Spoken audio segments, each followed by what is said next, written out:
Hold on to your butts. These are the Squashbuckler Diaries.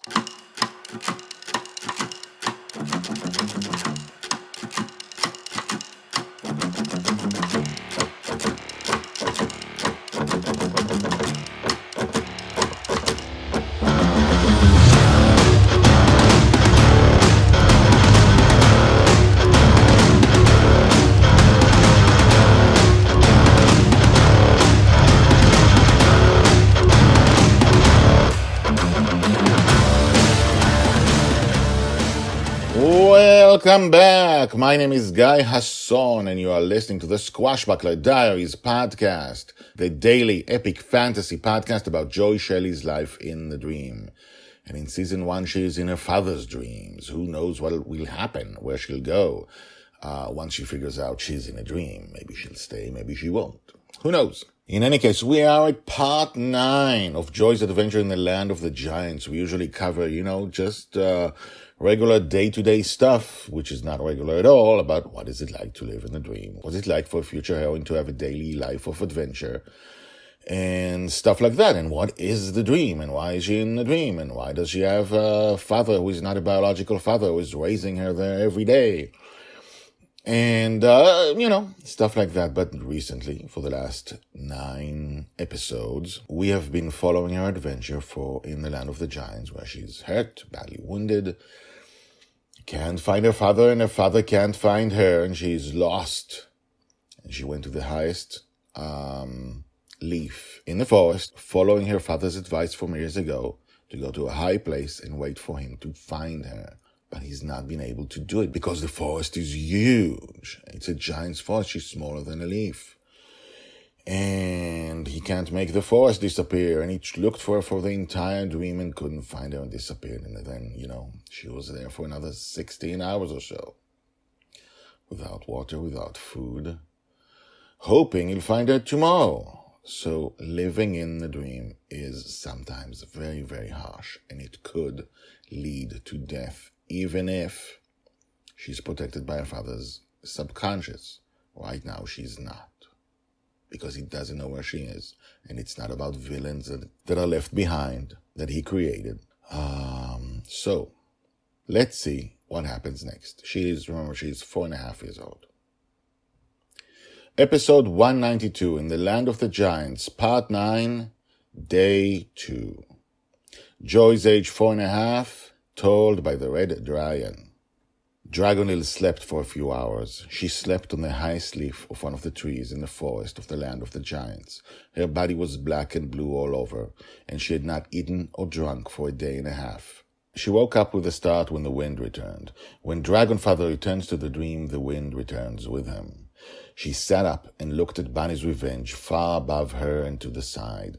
Her home, the wooden flying pirate ship that had proven itself invincible so far, began to move. Dragonfather always returned to its deck. She moved slowly, in pain, tired, exhausted, and hungry.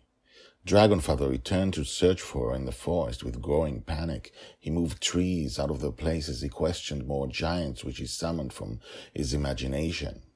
He coasted endlessly through the forest, calling her name, but he was almost never close, and when he was close, he did not hear her. Dragonil cried, but did not move from the leaf. She whined and groaned and licked her chapped lips, but she did not move from the leaf. Those had been his instructions. Dragonfather searched for her for hours, and at some point stopped and grabbed his head, walking around himself. Then he continued the search. It was all fruitless. After 7 hours, it disappeared, and the ship once more was too high for Dragonlil to reach by herself. Dragonlil collapsed on the leaf and cried. She knew, as I did, that it would be 16 hours or more until he returned. Until she fell asleep, hours later, she did not leave the leaf. This second day, she did not even have to pee over the side, as she did the day before. There were not enough fluids in her. I have never appreciated her strength more than on those few days. Perhaps she did have what it would take to survive outside the dream with all the monsters who are looking for her. Eventually, she fell asleep. I knew that she would not survive another day dehydrated. Tomorrow I will tell you how it ended. Told by the Red Dragon. Hashtags Joy, Justin, Joy Alone, The Land of the Giants.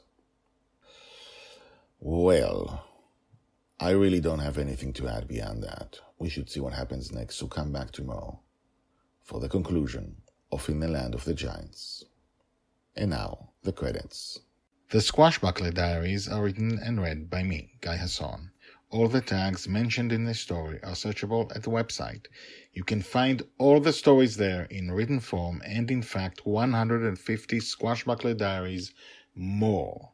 The Squashbuckler Diaries is the diary of Joy Shelley, the girl who lives in dreams. She'll be called the Forgotten Girl by her father. She'll be a true heroine. She'll change the world. This project shows her entire life from birth to death. Check out the website at guyhasson.com. That's GUYHASSON.com. I've been an author and a playwright for more than 30 years, and this is the first time I've used the guyhasson.com website, because The Girl in the Dream is my life project. If you have questions, if you want to comment, please do.